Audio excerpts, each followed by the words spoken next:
www.radiovox.org. Boa noite, reaçada, boa noite, amigos da Rádio Vox. Finalmente estamos de volta com o tratamento de choque, o programa que está mais irregular do que a prestação de contas do governo.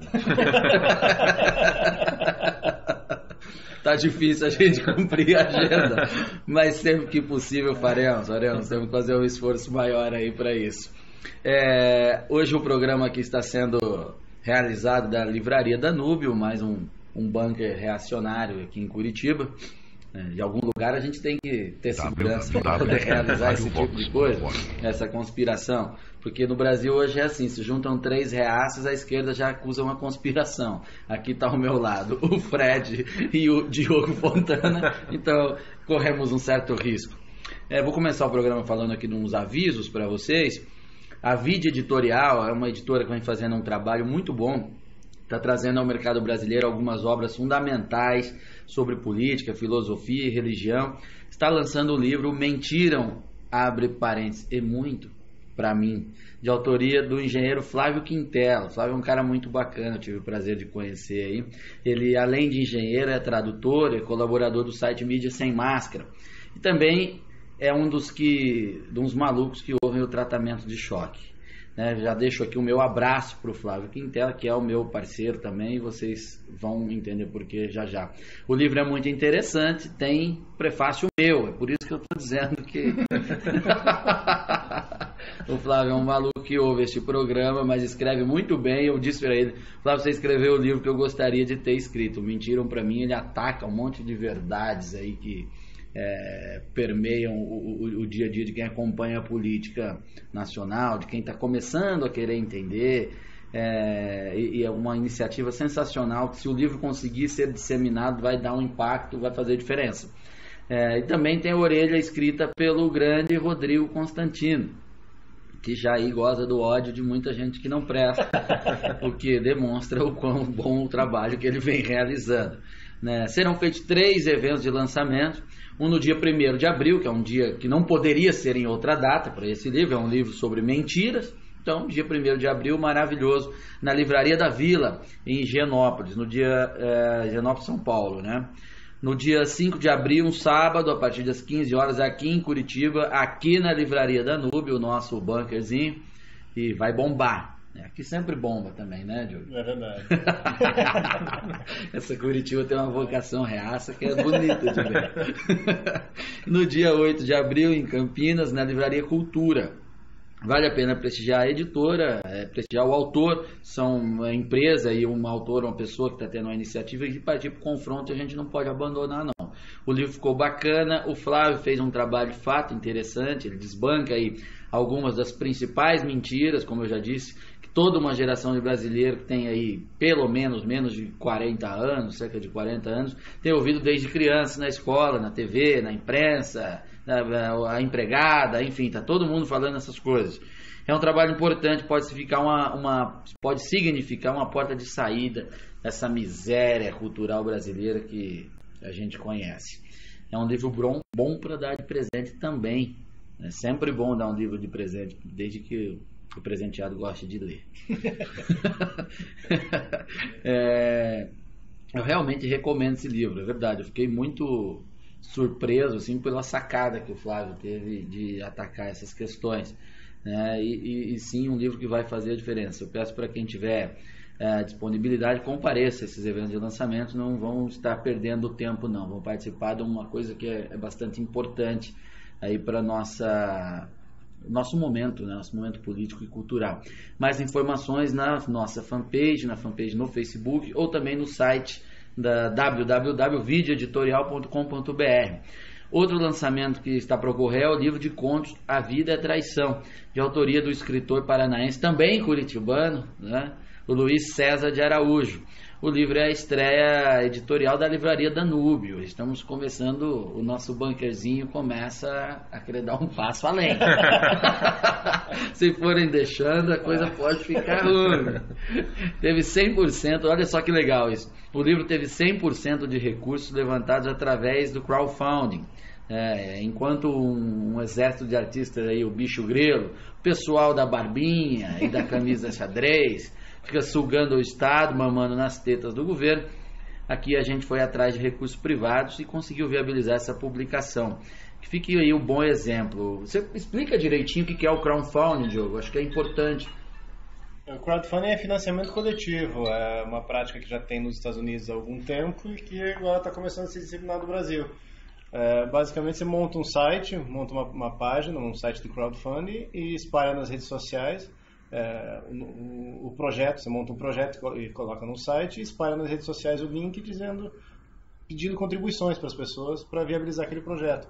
E no caso do livro do Luiz deu certo, deu muito certo, a gente levantou 104% dos recursos, na verdade, em menos tempo até, era para ser 60 dias, a gente levantou em 45 dias. Então o pessoal ajudou e foi um sucesso e o livro vai sair agora dia 10 de maio, né? Tá certo, sensacional. O único problema que eu vejo na definição de crowdfunding é a palavra coletivo.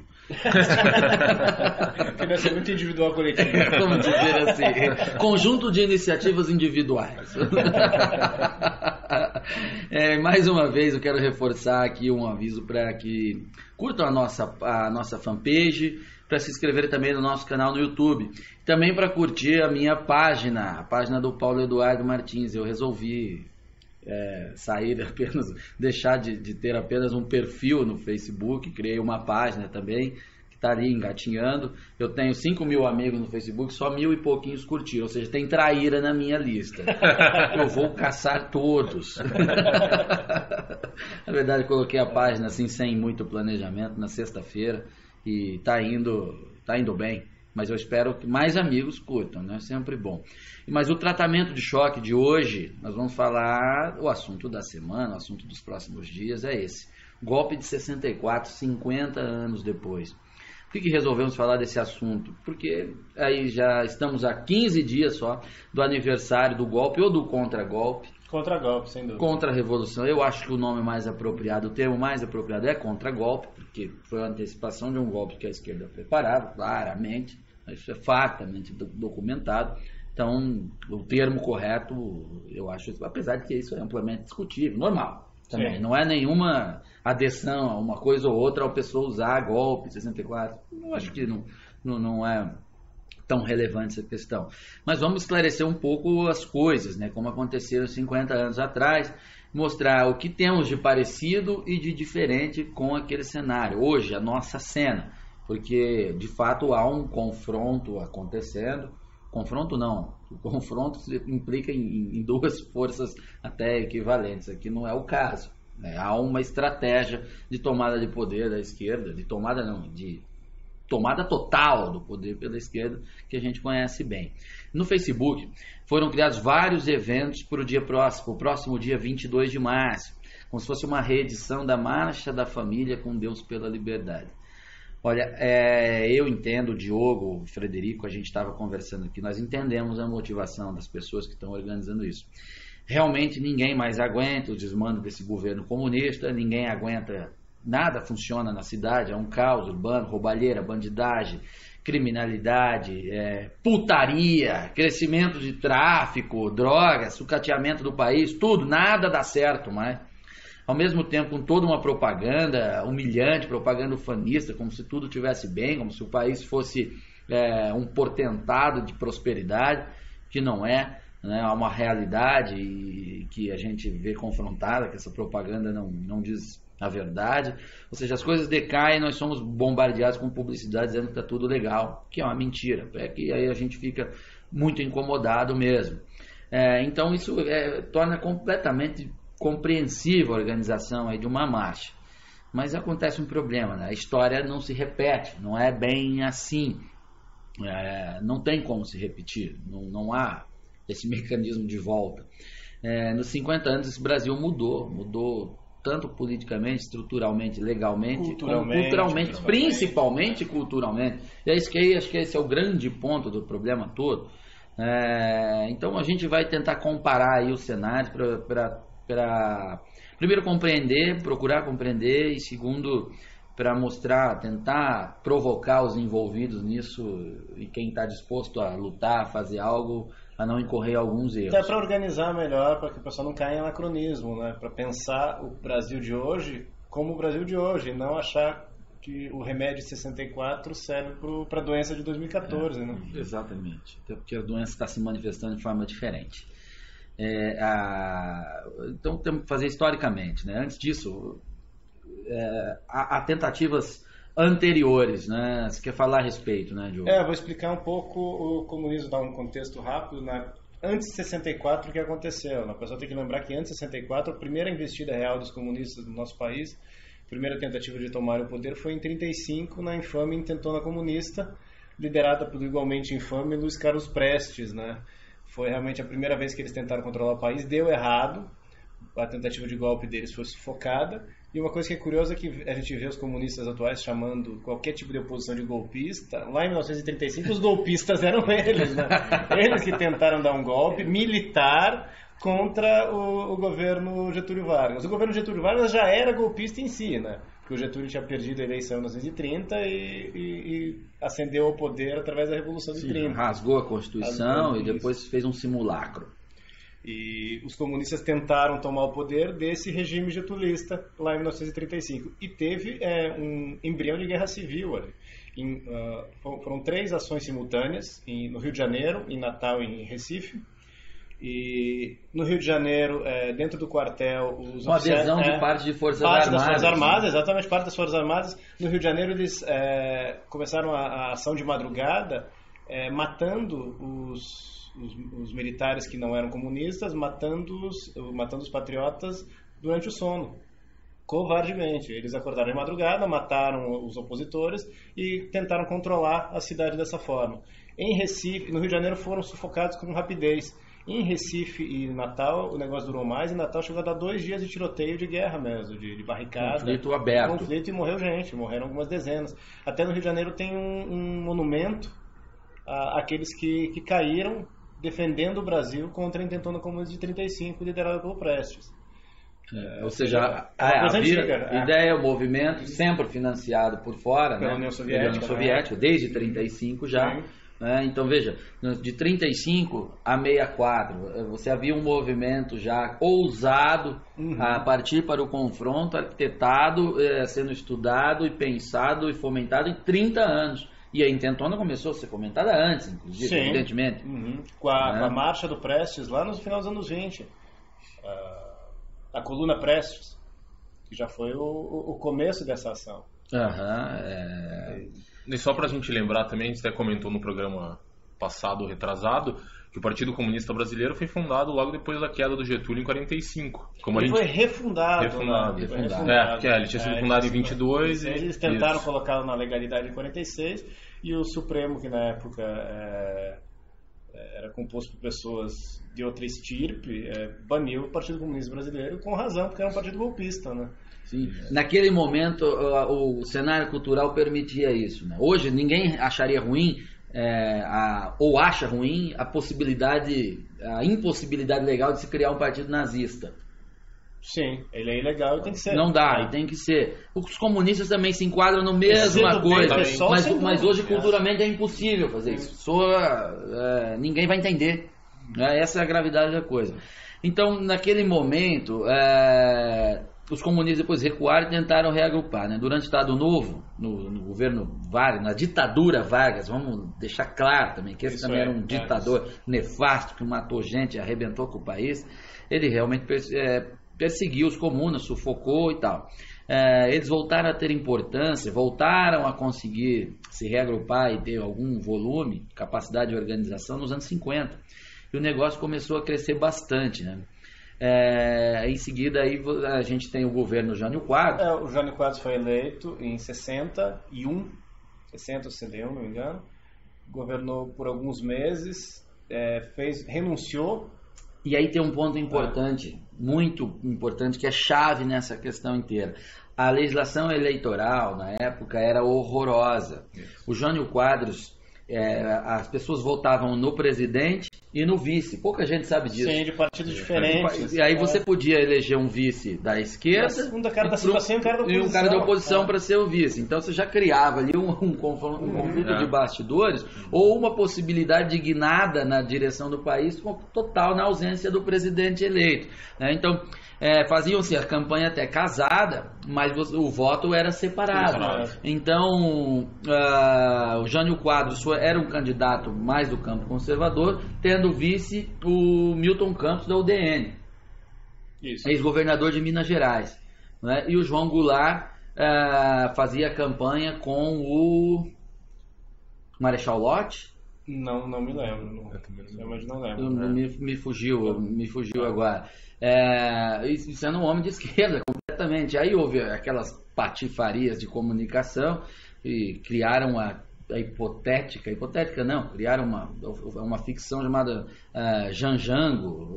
E aí o pessoal induziu, ficou bonitinho, solto, e todo mundo votou no Jânio e no Jango. E aí chegamos nesse ponto, né? Depois houve, por uma série de coisas aí, a renúncia do Jânio Quadros, e aí o país caiu nas mãos do comunista João Goulart. Antes disso teve o parlamentarismo, né? Teve um impasse. Só para lembrar um fato, que no dia 25 de agosto de 61, que foi o dia que o Jânio renunciou, o João Goulart, por coincidência, estava na China. É isso que eu ia falar. Ele estava na China e criou. O Jânio Quadros sabia disso e ele criou uma situação justamente para gerar um impasse. Porque ele achou que renunciando, o Brasil não ia querer deixar os parlamentares, a opinião pública não ia querer deixar o país cair na mão do João Goulart, porque havia suspeita de que o João Goulart era comunista. Na época os comunistas ficavam dentro do armário, né? Então ninguém sabia ao certo, salvo um Jorge Amado, alguma pessoa mais assim, você não sabia se o sujeito era comunista ou ele estava se fingindo. Então havia suspeitas se o João Goulart era comunista ou não.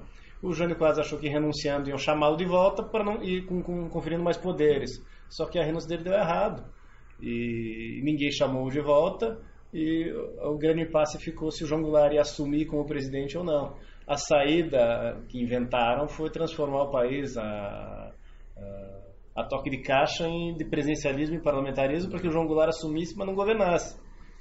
E essa foi um tiro no pé, porque aí a historiografia e os historiadores nas salas de aula, os professores, eles usam o seguinte: olha, o João Goulart ele tinha legitimidade popular, tanto que depois da instituição do parlamentarismo, houve depois uma consulta popular e as pessoas optaram pelo presidencialismo. Isso é uma mentira, em partes. As pessoas de fato optaram pelo presidencialismo, mas não por causa do João Goulart.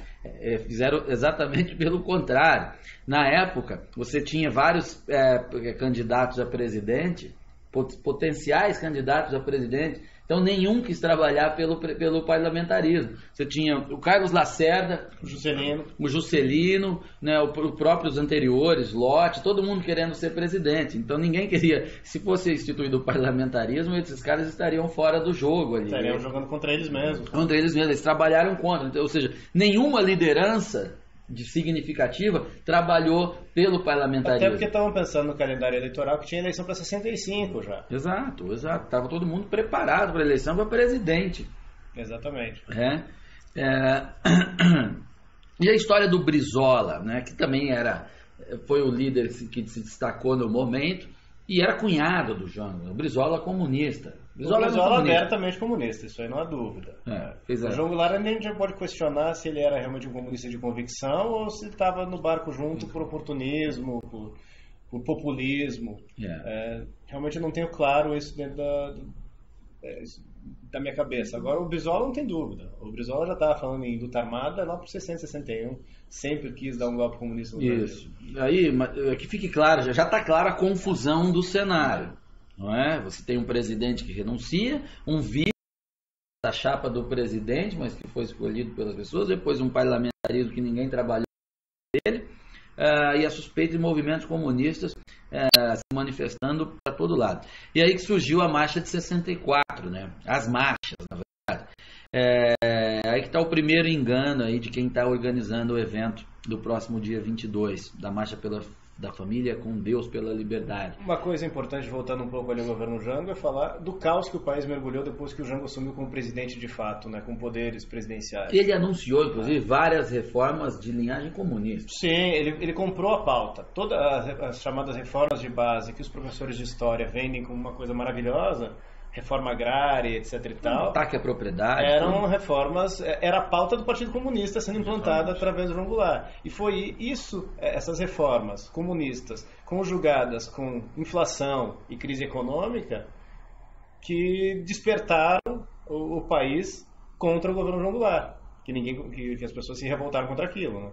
Isso só para lembrar, até a gente comentou no programa passado, o comício da Central do Brasil no dia 13 de março, que teve, inclusive, contou com a participação do José Serra, que era presidente da UNE, em que mas ele é da direita golpista hoje. que o Jango falou das reformas de base, e quando ele voltou para o Palácio, ele assinou um decreto desapropriando todas as propriedades que vizinhas às linhas férreas do Brasil. Isso não podia ser feito por meio de decreto, tinha que ser feito por meio de lei. Ele já estava, então, rasgando a Constituição. a ruptura institucional. Outra diferença aí, retomando a questão da marcha, né? Ela não foi assim, do dia para a noite, em uma semana, feita aquela marcha enorme que a gente tem notícia. É uma coisa foi todo mundo pra rua, espontânea. espontânea. Não é bem por aí. Não é bem por aí. Você imagina, ela foi crescendo durante a semana. É só o ouvinte lembrar como é que aconteceu agora, em junho, manifestação de maio, junho. Não, aquele que a gente vê aí na imagem, quando o jornalismo volta, para lembrar que tem 1 milhão de pessoas na rua, não começou com 1 milhão. Foram quantos e quantos dias daquilo crescendo. E aí culminou naquela coisa enorme aí pelo país. Exatamente. Né? É um processo, sempre é um processo. Né?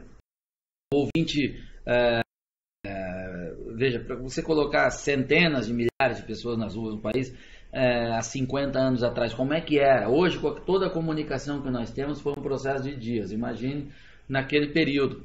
Foi muito mais lento toda essa organização, sem internet, celular, TV, telefone. Poucas pessoas não, hoje todo mundo tem, o telefone não funciona. Eu sou prova disso. Mas enfim, era preciso um grau de organização enorme. Foi feito, né? Eles conseguiram fazer, mas isso demandou tempo e legitimidade de pauta. Isso mesmo. Esse que é o grande fator mobilizador, é você oferecer para as pessoas algo em que elas acreditam. Oferecer para elas um problema em que elas entendem. Mas elas não vão para porque você está chamando. Não vão. Chama o cara aí para fazer a tua mudança. Nem vai, amigão. Porque ninguém está afim da tua mudança. Entendeu? Carregar o seu piano, né? Não é diferente. Você tem que chamar alguma coisa que realmente ele entenda a importância, que interfira na vida dele, que ele assim entenda, aí ele consegue ir para a rua. Não é qualquer coisa, não. Né? E aí tinha mobilização naquele ano de várias entidades organizadas, já pré-organizadas, né? Desde 61, um grupo como a TFP, que na época era muito forte, Tradição, Família e Propriedade. Que é o IPCO de hoje. Isso, todo rachado. O IPCO também tem problemas de comunicação, a maneira como o IPCO se coloca, eu acho que eles cometem erros, assim. A pauta é muito legal, o trabalho ótimo, tudo certo. Mas a maneira como eles se colocam acaba enfraquecendo o IPCO. Enfim, mas eles vinham se formando através de distribuição de cartas, cada um com a sua rede de contato. A Liga das Senhoras Católicas, elas mandavam cartinhas, mas correspondência. Hoje em dia a gente cria um evento no Facebook e distribui informação com muita rapidez. Na época era por correspondência, o que era mais lento e mais caro. As malas diretas. Né? Era mais caro, só que tinha era antes da existência da mala direta, inclusive. A correspondência, isso é um ponto legal para a gente lembrar. A correspondência ela tinha um peso de convocação a um documento. A correspondência era uma coisa que tinha muita importância na vida das pessoas. Opa, recebi uma correspondência. Você leu lá, porque ninguém mandava um monte de carta para uma pessoa ou outra à toa. Eram informativos, essas cartas informavam o que estava acontecendo. Então era uma convocavam. Exatamente, a informação que chegava por carta, ela tinha um peso muito maior do que um evento no Facebook, uma notificação do Facebook, sem dúvida, ou hoje uma mala direta que foi aí mandada para um mailing que você não sabe nem para quem está indo. Era completamente diferente o cenário até nisso. E havia financiamento dessas entidades. Havia milhares e milhares de brasileiros que contribuíam financeiramente, tanto com a TFP quanto com a Liga das Senhoras Católicas. Custeavam esse processo. Porque essas organizações conseguiam conversar com as pessoas. O empresariado e mostrar com eles. A mentalidade do empresariado ele era diferente, né? Eles eram bem menos ignorantes do que são hoje. Sem dúvida. Tinham noção do que... E até também o cenário internacional ajudava, né? Havia lá o Império Comunista declarado e claro. Uma polarização internacional. Isso é importante. Hoje ele existe também, mas ele está camuflado. E isso também atrapalha muito. Muito. Importante destacar que justamente essa é uma das principais mudanças de cenário em relação a 64 e 2014, é justamente isso. Que o inimigo, hoje em dia, ele não tem nome. Ele era mais visível, ele estava lá com seus símbolos, com a foice, o martelo, a bandeira vermelha e o discurso abertamente comunista, falando em comunismo. Seria como você encarar cobras ou encarar camaleões venenosos. As cobras seriam bem menos ameaçadoras. Você sabe que elas estão ali, é cobra mesmo. Vai ter problema e tal. O camaleãozinho você senta do lado e não percebe. E ele se ele fosse venenoso... O próprio conservador americano David Horowitz, para quem não conhece, ele era um comunista. A família dele já era de comunistas, os pais e avós. Ou seja, uma linhagem de merda. E ele que foi fundador da New Left nos Estados Unidos, foi editor da Rampart. Foi Black Panther. Foi. O judeu Pantera Negra, né? Que depois virou conservador, né? Hoje é um dos principais nomes do movimento conservador nos Estados Unidos. Ele, na autobiografia dele, O Filho Radical, comenta que com a publicação do relatório Khrushchev em 56, que denunciou os crimes de Stalin, os comunistas americanos começaram a mudar o seu nome e começaram a se denominar progressistas. Ali que você tem a mudança. Então eles param de se denominar comunistas e falam, não, nós somos os progressistas. Isso aconteceu no Brasil em 92. Esse mesmo processo. Em 1992, por exemplo, o Partido Comunista Brasileiro, do Roberto Freire, trocou o nome de Partido Comunista Brasileiro para Partido Popular Socialista, o PPS. É real, é verdade, bem lembrado. Foi em 92? Foi em 1992. A União Soviética ruiu no Natal de 91. No ano seguinte já não tinha mais PCB, já era PPS, o comunismo acabou e troca de nome. Camuflagem. Dourando a pílula, né? Exatamente. É verdade. E durante todos os anos 90, o ouvinte mais jovem não vai saber disso, mas quem tem a nossa idade lembra que durante os anos 90 era líquido e certo, era senso comum, e o comunismo acabou. Não existe mais. Sim. O Fukuyama, inclusive, fim da história. Fim da história. Era uma coisa que você ouvia no boteco em Mirante do Paranapanema, né? Citando Fukuyama. Enquanto isso, os caras estavam lá trabalhando, se reagrupando, se fortalecendo, Foro de São Paulo ganhando corpo, escondido, camuflado, com ocultamento e trabalhando... Mas vamos voltar para o cenário lá de 64.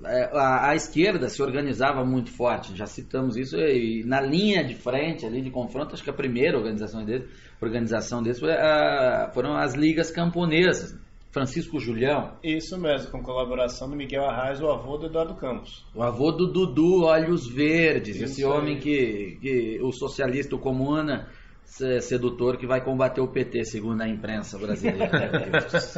Que já era um embrião de guerrilha. Aqui era um embrião de guerrilha, tá? E essas ligas camponesas, aí tem pouca coisa documentada, tá? Eu vou dar um depoimento de quem ouve história, de quem viveu nessa época no interior do Brasil. Oral. História oral. Tá? As pessoas ali, eu falo do interior de São Paulo e tal, eu conversei muito com gente de campo, pequenos proprietários rurais e tal, e eles relatam confrontos armados neste período, tá? Eles relatam, isso eu estou falando de Pontal do Paranapanema ainda, divisa ali Paraná, Mato Grosso, Rio Paranapanema, Rio Paraná, eles relatam inclusive mortes ali já é operada por organizações que alguns chegam a citar o nome Ligas Camponesas mesmo.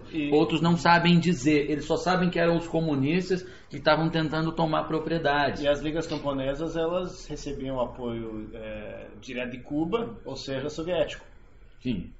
Então já estava na linha de frente, ou seja, a ameaça armada, a ideia de que os caras se armaram para combater o regime instalado em 64, instaurado no Dano, é mentira. E qualquer professor de faculdade ou de ensino médio, ensino fundamental que for falar um negócio desse tem que ser mandado embora.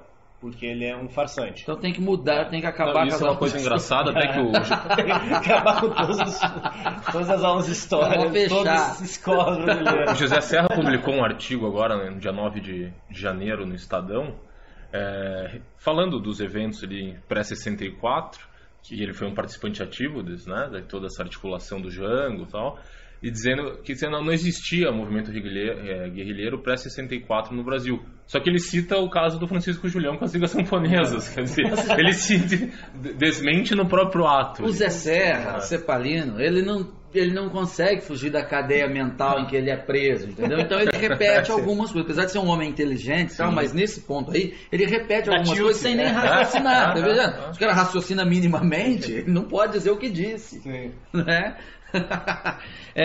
Mas vamos lá, esse era o quadro de 64. O que mudou para 2014? Como é que tá?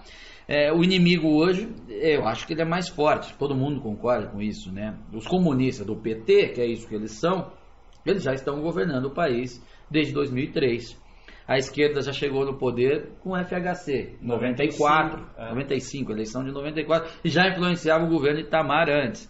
Né? O governo Sarney então o governo Sarney antes era de direita, não era, aquilo era uma coisa amorfa que de direito também não tinha nada. Mas a Constituição de 88 é de nós esquerda. Conceituamos. A Constituição é de esquerda, claramente de esquerda. Aliás, em vários pontos o próprio regime militar era um regime de esquerda. A mentalidade revolucionária. O governo do Geisel. Nossa, a política econômica foi o período de maior intervenção econômica na história do país. E intervenção militar brasileira no exterior, ajudando Cuba a invadir Angola. Só isso. Um escândalo. E isso é um fato que ninguém cita, né? Como se não tivesse acontecido. Tem um escândalo das polonetas também, que o embaixador Meirapena falava muito, um escândalo de corrupção do Brasil envolvido com o governo comunista da Polônia em 81. Foi do governo Figueiredo já. E também o pessoal não fala disso. Então o governo de 64, o regime de 764, 85 é uma coisa mais complexa do que se parece. Sem dúvida. Né? Porque tinha também as parcerias do Brasil com a Alemanha Ocidental para as usinas de Angra, o Geisel como descendente de alemão, com a Alemanha Ocidental com restrições ao uso de tecnologia militar, usando o Brasil como campo para suas expansões tecnológicas e nucleares. O Brasil tinha um projeto de bomba nuclear durante o governo. O projeto da bomba e o projeto do submarino. O projeto do submarino ainda existe. O projeto da bomba foi encerrado na Cachimba, acho que no governo Sarney, 87, 88. Foi no governo. Chegou a anunciar com certa pompa o enriquecimento de urânio. Isso. Eu era pequeno, eu lembro dele com um frasquinho de urânio que conseguimos e tal. Depois abandonaram, que foi um erro estratégico o país, tinha que ter desenvolvido sim. Se bem que ainda bem, né, que o governo PT uma bomba. E o Sarney consegue enriquece urânio, mas não enriquece o Maranhão. Né? Ele enriquece até urânio, muito boa, Frederico. Tá bom. O homem que enriquece até urânio, menos o próprio Maranhão. Mas o PT com a bomba seria levado a sério pela comunidade internacional. É verdade. Seria melhor. Iam nos ajudar de fora. Né? Ia acontecer isso.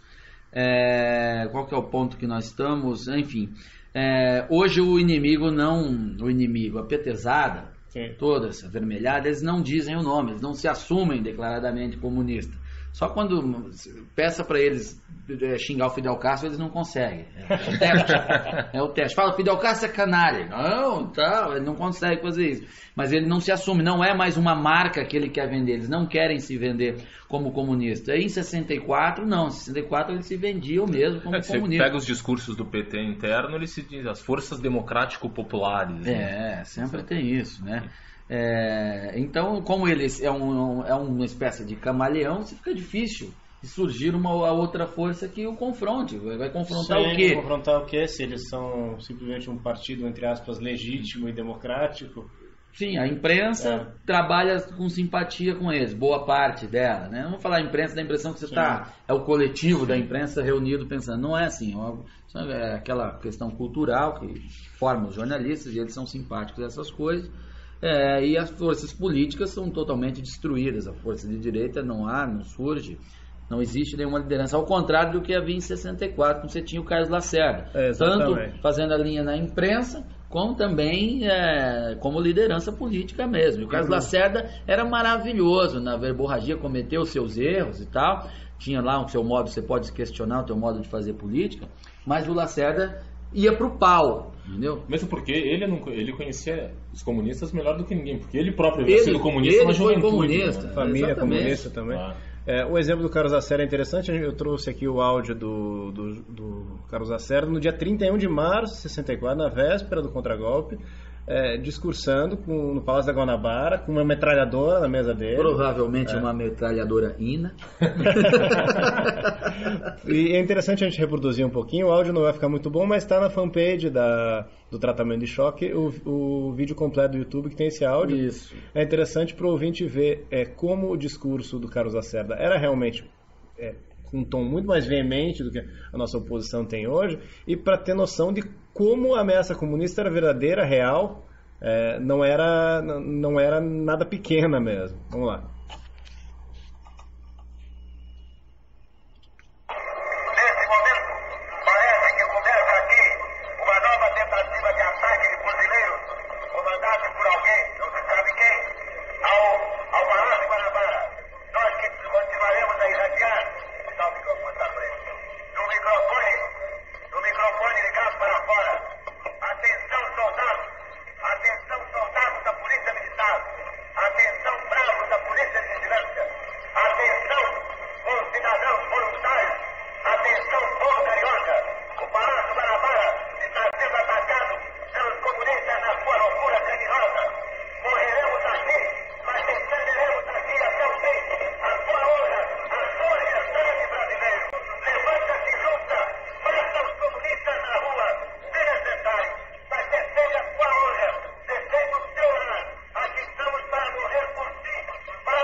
Isso é lindo, hein?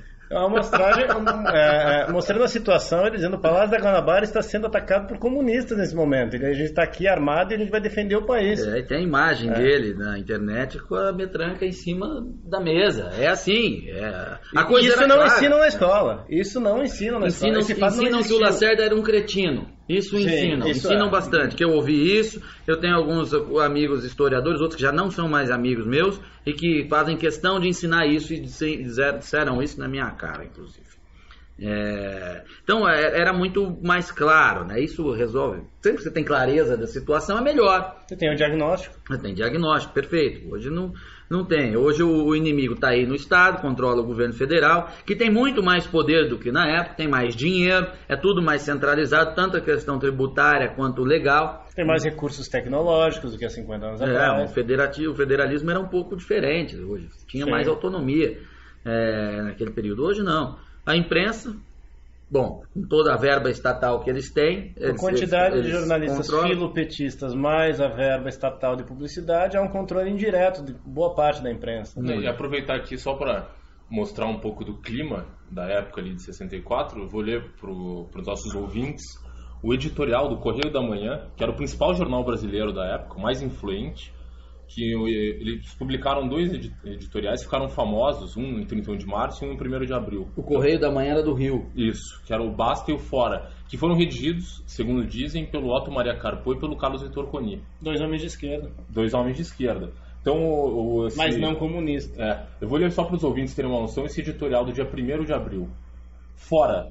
A nação não mais suporta a permanência do senhor João Goulart à frente do governo.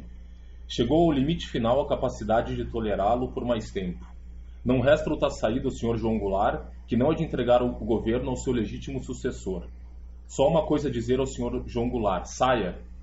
Durante 2 anos, o Brasil aguentou um governo que paralisou o seu desenvolvimento econômico, primando pela completa omissão, o que determinou a completa desordem e a completa anarquia no campo administrativo e financeiro. Quando o Sr. João Goulart saiu de seu neutro período de omissão, foi para comandar a guerra psicológica e criar o clima de intranquilidade e insegurança que teve o seu auge na total indisciplina que se verificou nas Forças Armadas. Isso significou e significa um crime de alta traição contra o regime, contra a República que ele jurou defender. O Sr. João Goulart iniciou a sedição no país. Não é possível continuar no poder. Jogou os civis contra os militares contra os próprios militares. É o maior responsável pela guerra fratricida que se esboça no território nacional. Por ambição pessoal, pois sabemos que o Sr. João Goulart é incapaz de assimilar qualquer ideologia e quer permanecer no governo a qualquer preço. Todos nós sabemos o que representa de funesto uma ditadura no Brasil, seja ela de direita ou de esquerda. Porque o povo, depois de uma larga experiência, reagirá com todas as suas forças no sentido de preservar a Constituição e as liberdades democráticas. O Sr. João Goulart não pode permanecer na presidência da República, não só porque se mostrou incapaz de exercê-la, como também conspirou contra ela, como se verificou pelos seus últimos pronunciamentos e seus últimos atos. Foi o Sr. João Goulart que iniciou, de caso pensado, uma crise política, social e militar, depois de ter provocado a crise financeira, com a infiltração desordenada e o aumento do custo de vida em proporções gigantescas. Parece que você está descrevendo o governo Dilma. Qualquer ditadura no Brasil representa o esmagamento de todas as liberdades, como aconteceu no passado e como tem acontecido em todos os países que tiveram a desgraça de vê-la vitoriosa. O Brasil não é mais uma nação de escravos. Contra a desordem, contra a mazorca, contra a perspectiva de ditadura criada pelo próprio governo atual, opomos a bandeira da legalidade. Queremos que o Sr. João Goulart devolva ao Congresso, devolva ao povo, o mandato que ele não soube honrar. Nós do Correio da Manhã defendemos intransigentemente, em agosto e setembro de 61, a posse do Sr. João Goulart, a fim de manter a legalidade constitucional. Hoje, como ontem, queremos preservar a Constituição. O Sr. João Goulart deve entregar o governo ao seu sucessor, porque não pode mais governar o país. A nação, a democracia e a liberdade estão em perigo. O povo saberá defendê-las, nós continuaremos a defendê-las. Muito forte, né? Você vê, é o principal jornal. E essa postura, ela foi repetida e reproduzida por outros jornais também. Quem nunca ouviu falar do clássico editorial do Roberto Marinho, do O Globo, apoiando, convocando os militares e tal. Esse era o clima, porque ficou insuportável e insustentável. O clima ali, nós estamos falando de imprensa. Agora, hoje é pior, porque você tem o aparelhamento do judiciário, que não havia na época. Sim. Não havia, não. Então, as diferenças, o inimigo não tem nome, ele controla o governo federal, ele aparelhou o judiciário, ele controla indiretamente a imprensa e não há militância conservadora. É muito pior do que 64. O cenário atual é pior do que 64. Tá? Só não vê quem não quer, porque é muito cômodo você dizer, esses caras estão falando besteira. Então, ouça novamente esse programa, veja ponto por ponto do que foi analisado e rebata essa afirmação com argumentos. Hoje é pior do que 64. É porque a tendência das pessoas é olharem o bicho feio desse jeito, ter uma reação emocional de repulsa e dizer, não é isso aí. E descartar pro fundo da consciência. Não, porque não quer pensar no problema. É pior, Diogo. A molecagem, a covardia do brasileiro diante dessa situação é como o brasileiro está reagindo como o moleque no quarto escuro. Ele vai e ouve um barulho no armário, abre, vê que tem um monstro, ele simplesmente fecha a porta. Tapa o olho. Não quero ver. Fica assim, é isso que está acontecendo. E tem mais, né? Tem mais coisa, não é só isso que a gente falou. Sim, o cenário internacional, local, regional, ele é muito mais favorável. Se você não tem uma União Soviética, você tem o Foro de São Paulo. Você tem o Foro de São Paulo, que foi criado exatamente para que o movimento comunista na América Latina não dependesse da União Soviética, para recuperar o que foi perdido no leste europeu, segundo o próprio Luiz Inácio. Então, o ambiente de vizinhos ele é muito favorável a essa situação toda. Favorável aos comunistas. Aos comunistas, é claro. Estou dizendo do ponto de vista da Revolução Maldita. né? Então, isso torna as coisas muito piores mesmo.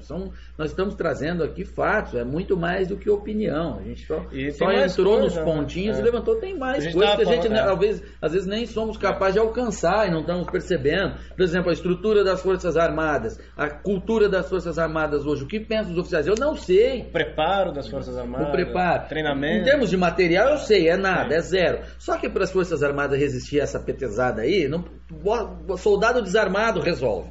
Tá? Quando eu vejo muita gente também falar, as Forças Armadas não têm condição. Vai enfrentar quem? No braço, rapaz. Eles tiram esses caras aí. Não precisa de muito mais do que isso, não. Não é esse o ponto. É o ponto da formação de oficiais e do nível de consciência deles. E também da tropa, né? Porque se a tropa não entender uma ordem nesse sentido aí de jogar contra brasileiro, ninguém vai pra rua também, não. Claro. Não é bem assim. Os caras não são só cachorrinhos. E eles não são brasileiros, né? Eles não têm fidelidade nenhuma ao Brasil. Os comunistas, né? Exatamente. Os comunistas não tem nenhuma. Culturalmente eles são comunistas, eles são fiéis a Cuba, a bandeira revolucionária, que é internacional. O próprio Luiz Carlos Prestes não declarava que se o Brasil fosse invadido pela União Soviética, ele lutaria ao lado dos soviéticos? Sim, Sim, coisa que eu ouvi professor de história dizer, teria dito não, amigão, ele disse, está documentado, alto lá. É incrível a desonestidade dos caras, juro que eu ouvi isso. Acredito. Tem outra coisa que mudou. Que é muito pior, eu já ia atropelando aqui. Tem outra coisa. Tem também das vigas camponesas. A gente falou das vigas camponesas, com uma coisa que incomodava antes do contragolpe de 64, as ligas camponesas perto do MST não são nada, né? O MST é muito maior, tem muito mais dinheiro. O MST tem campos, algumas fazendas que eles invadem são tomadas por eles. Isso, eu sou testemunha ocular. Lá no Pontal do Paranapanema, eles treinam, tem fazendas que são treinamento de guerrilha, tá? Isso acontece lá. Tem lá o assentamento Che Guevara, assentamento Antônio Conselheiro. Eles sequestraram o Antônio Conselheiro. A esquerda é tão cretina que eles sequestram quem interessa pra eles, até personagens que já morreram, personagens históricos, e fazem ícones. O Antônio Conselheiro, católico monarquista. A República há de cair por terra, dizia. Como o quadro agora é muito mais grave, por exemplo, você não imagina na época do João Goulart, o secretário-geral da Presidência da República indo cumprimentar o líder do MST quando depois que eles quebraram Brasília. E agrediram policiais. Como fez o senhor Gilberto Carvalho, com financiamento do governo. Isso não acontecia na época do João Goulart. O BNDES, o Banco Nacional de Desenvolvimento Econômico e Social, financia a marcha do MST. Tá? Naquele quadro não acontecia isso, não. Era a União Soviética que financiava. O dinheiro público brasileiro financiando... Sim, agora é pior. Gilbertinho Black Bloc. O mesmo dinheiro público que financia o MST financia a construção de um porto em Cuba. Para ver a articulação internacional, realmente. E de porto, né? Cuba faz tanto comércio, está precisando de um porto daquele porte. Aquilo é um porto militar, base naval, chamem do que quiser. E falando em cubanos, né? Falando em cubanos, antes os brasileiros eram treinados em Cuba, tinha um ou outro infiltrado aqui para dar técnica, know-how e doutrinação. Hoje os cubanos estão aqui, milhares deles. Cada mês chega mais. Dizem que são médicos, talvez alguns até sejam. A maioria sim, mas que 10% seja outra coisa. Sejam outra coisa, sejam infiltrados. Eles certamente, isso com toda certeza, sem conhecer um deles, eu posso afirmar, há agentes do Serviço Secreto Cubano infiltrados ali, que tem que, no mínimo, para monitorar os próprios cubanos, no mínimo. Tá? Então é muito pior, já há a presença estrangeira no território. Já estão chegando a quase 14 mil médicos cubanos. O governo já anunciou uma nova leva de 4 a 5 mil. Isso, em 4 5 meses. Cuba fabrica médico como se fosse pirulito, né? Vamos fazer aí, mais 10 mil, põe no forno. Poxa, é difícil. Além disso, além de toda essa dificuldade, a gente tem que voltar nesse ponto, que as manifestações conservadoras ali em 64 foram colheita de trabalho de plantio feito durante anos também, né? O próprio golpe em si também foi trabalhado porque as Forças Armadas fizeram a leitura, porque o inimigo era claro, e foram se preparando. Uma decisão dessa, a cultura de é preciso intervir, né, você atuar no seu próprio cenário, no seu próprio território, com a possibilidade de confrontar compatriotas, Um risco de guerra civil. Um risco de guerra civil, não é uma brincadeira que você se decide assim, uma mesa de meia dúzia de milicos. Isso foi por muito tempo, né, Diogo? Sim, então, nada foi de improviso. As marchas não foram de improviso, elas foram preparadas, a militância foi preparada através da TFP e da Liga das Senhoras Católicas, e a intervenção de 64 também. Tem uma revista Manchete em casa, que eu já mostrei para você, Paulo, tem a capa com o Carlos Lacerda, a revista da semana seguinte ao Contragolpe 64, e tem uma entrevista com o general Olímpio Mourão, que foi um dos protagonistas da intervenção. Que era do Exército ali em Minas Gerais. Né? Isso, e ele fala com todas as letras, explicitamente, que a intervenção tinha sido planejada já pelo menos desde 61.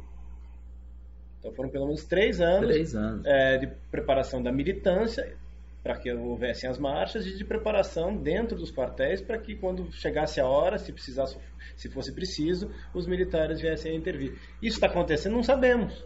Não sabemos, não temos como saber, não temos fontes disso. E aí, um ponto legal, Diogo, que essa história aqui, essa declaração do general Olímpio. Muita comunada de faculdade diz assim, não havia esses movimentos, não havia essa ameaça, tanto que praticamente não houve confrontos quando o exército foi para a rua. Não, animal, não houve confronto porque foi muito bem planejada a ação dos militares. Porque se eles fossem irresponsáveis, não tivessem planejado tudo, o pau teria comido. Eles acabaram com a capacidade de reação naquele momento desse pessoal. E a pusilanimidade ou o sopro do Espírito Santo no ouvido do senhor João Goulart fez com que ele fugisse e não comandasse uma resistência. Porque ele vendia para todo mundo que ele tinha um dispositivo militar. O Brizola tinha. Comandado pelo chefe então, da Casa Militar. Se ele fosse resistir ou tentasse resistir, nem que fosse em Porto Alegre, o país realmente podia ter caído por uma guerra civil, pelo menos em parte do território. E não caiu, graças a Deus, né? É isso. Então, acho que com todos esses pontos fica bastante claro para todo mundo, razoavelmente histórico, e aí quem tiver mais curiosidade vai pegar cada ponto que a gente citou aqui, pode pesquisar. Eu até queria indicar só uma fonte interessante aqui, que é um livro do Paulo Francis, publicado em 1994.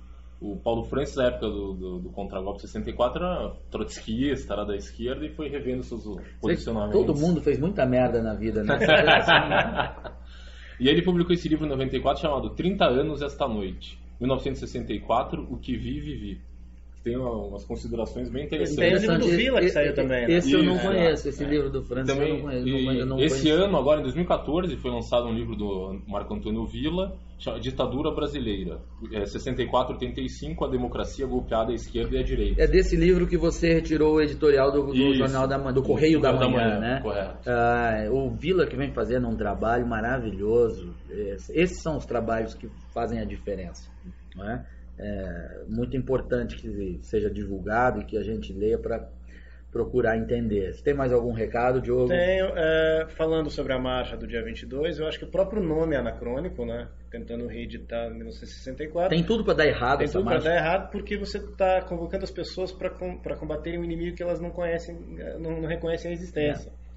Talvez, se fosse usado o mesmo nome da Venezuela, SOS Brasil, por exemplo, tivesse um outro apelo, com uma outra pauta, e encaixando a questão da luta contra o comunismo numa pauta mais abrangente. Talvez funcionasse como um movimento para tentar crescer. Mas qualquer iniciativa dessa está fadada ao fracasso se as informações não circularem. Perfeito, senão não pega aquela legitimidade de pauta, não é? Fala-se... Veja, quem está empolgado com essa marcha é quem conhece minimamente a história. As pessoas hoje não conhecem a história. Você está falando de uma ação para uma geração que não estava viva naquela época, que não conhece aquilo. É uma coisa que você não estabelece uma linha. Não vai colar, não vai pegar. Uma liga para isso. Então, eu respeito demais todo mundo que está envolvido nisso, mas... Na boa, pelo que eu consigo enxergar, tem tudo para ser um fracasso retumbante esta marcha. Infelizmente. O que seria interessante, nós já temos algo equivalente à FP, a Liga das Senhoras Católicas, mas no campo evangélico.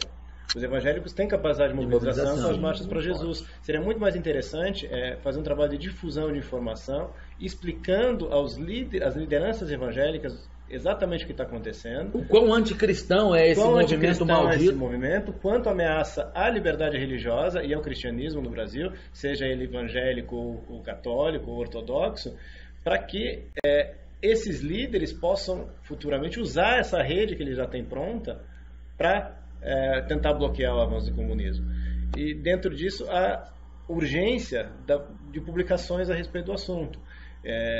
Eu sou aqui tenho a Livraria da Nube, estou começando um trabalho editorial, tenho interesse completo de editar um livro sobre o Foro de São Paulo. Se tiver algum ouvinte com bom domínio de castelhano e com o preparo, entre em contato comigo através da fanpage, que eu tenho toda a disposição de editar esse livro e dar toda a orientação, uma orientação monográfica para que isso saia. Então, o ouvinte quiser escrever um livro sobre o Foro de São Paulo, tiver tempo e preparo, entre em contato comigo que a gente vai fazer alguma coisa. Essa é a obra que está faltando. Exatamente, um livro chamado O Foro de São Paulo, Origens e Objetivos. Porque a gente fala em Foro de São Paulo, mas as informações ainda são muito dispersas. Né? Uma obra que reúna e... Com um trabalho historiográfico sério, eu tenho esse treinamento, eu posso dar essa orientação para o ouvinte que quiser. Isso vai ajudar bastante. Frederico, alguma consideração? Não, nenhuma, né? Você tá só lembrando agora, lembrando o episódio agora que se passou comigo há 3 semanas atrás, que eu queria compartilhar com os nossos ouvintes, que há 3 semanas eu estava aqui andando numa ciclovia aqui de Curitiba com a minha namorada, tive a infelicidade de encontrar um deputado do PT, que é famoso aqui no PT do Paraná, o Dr. Rosinha. O Dr. Rosinha é uma figura barbuda. Eu na televisão sempre me refiro a ele como o Karl Marx das Araucárias. E aí tive a infelicidade de encontrá-lo e falei, por que não, né, ter uma conversa com ele, né? E aí, Karl, tudo bem? Aí eu cheguei para deputado, me permite uma pergunta? Tal. Ele, por favor, faça a pergunta. Tal. Eu falei, primeiro, foi logo um dia depois que o PT soltou uma nota oficial apoiando o governo da Venezuela em relação a essas manifestações que têm ocorrido lá, né, na Venezuela. E eu perguntei, o senhor não tem vergonha na cara de apoiar um partido que solta uma nota oficial manifestando apoio a um governo que massacra o seu próprio povo, como tem acontecido na Venezuela? Aí ele veio com aquela coisa, não, porque esses manifestantes, lá o Leopoldo Lopes, o deputado que estava liderando as manifestações, são agentes do imperialismo americano, e aquela conversa fiada, né? Mas nós também somos. Aliás, esse mês a CIA ainda não me pagou. E entre outras perguntas, também falei, por exemplo, como ele também não tinha vergonha de apoiar um partido que se apropria e se utiliza da mão de obra escrava dos médicos cubanos que estão aqui no Brasil. E uma outra série de perguntas para quais ele não tinha resposta nenhuma, consistente. E a gente ficou meia hora conversando. Ele ainda umas coisas que ele me falou é o seguinte, que você, pelo visto, o senhor é um leitor da Veja. É o máximo que eles conseguem. Eu falei, mostra a fragilidade intelectual desses caras. E eu falei assim, ao contrário do senhor, eu leio a Veja, sim, só que eu leio também a Carta Capital, leio a Caros Amigos, leio, né, o Diário do Centro do Mundo, lá, e leio todos esses meios. Só que o senhor, diferente do senhor, aprecia a democracia. E se eu estivesse fazendo essa pergunta para um deputado na Venezuela ou em Cuba, que é o que vocês querem fazer com que o Brasil se torne, agora eu estaria preso, estaria saindo daqui dessa conversa direto para uma prisão. No que ele concordou Porque ele gostaria de fazer com você. Exatamente, com ar de lamentação. Isso. Só dizendo que, falando para os nossos ouvintes, que encontrando os pessoal, os deputados que, né, façam perguntas, questionem, desmoralizem publicamente essas pessoas, que isso que está faltando no Brasil. Né? Esses caras são frágeis intelectualmente, é só apertar. São frágeis, eles estão numa zona de conforto, a gente tem que tirar. Bom, o tratamento de choque de hoje foi esse, sobre essa questão aí de 64, marcha que estão tentando organizar. A gente tem a compreensão de quem está envolvido nisso. Vou reiterar isso porque eu não quero correr o risco de ser mal interpretado como quem não está dando valor a pessoas que estão tendo iniciativas. É só uma reflexão de como as coisas devem ser feitas e como devem ter sucesso. Não que a gente aqui seja dono da verdade e da fórmula disso. Eu nunca organizei uma marcha com 1 milhão de pessoas. É só um raciocínio observando a história do que funcionou para que as coisas venham a funcionar e não simplesmente repetir, né, com pauta e também entendendo o cenário real. Me parece que há uma supervalorização do Facebook. Eu não acredito em revolução organizada por Facebook e também não acredito em contra-revolução organizada por Facebook. Boa noite.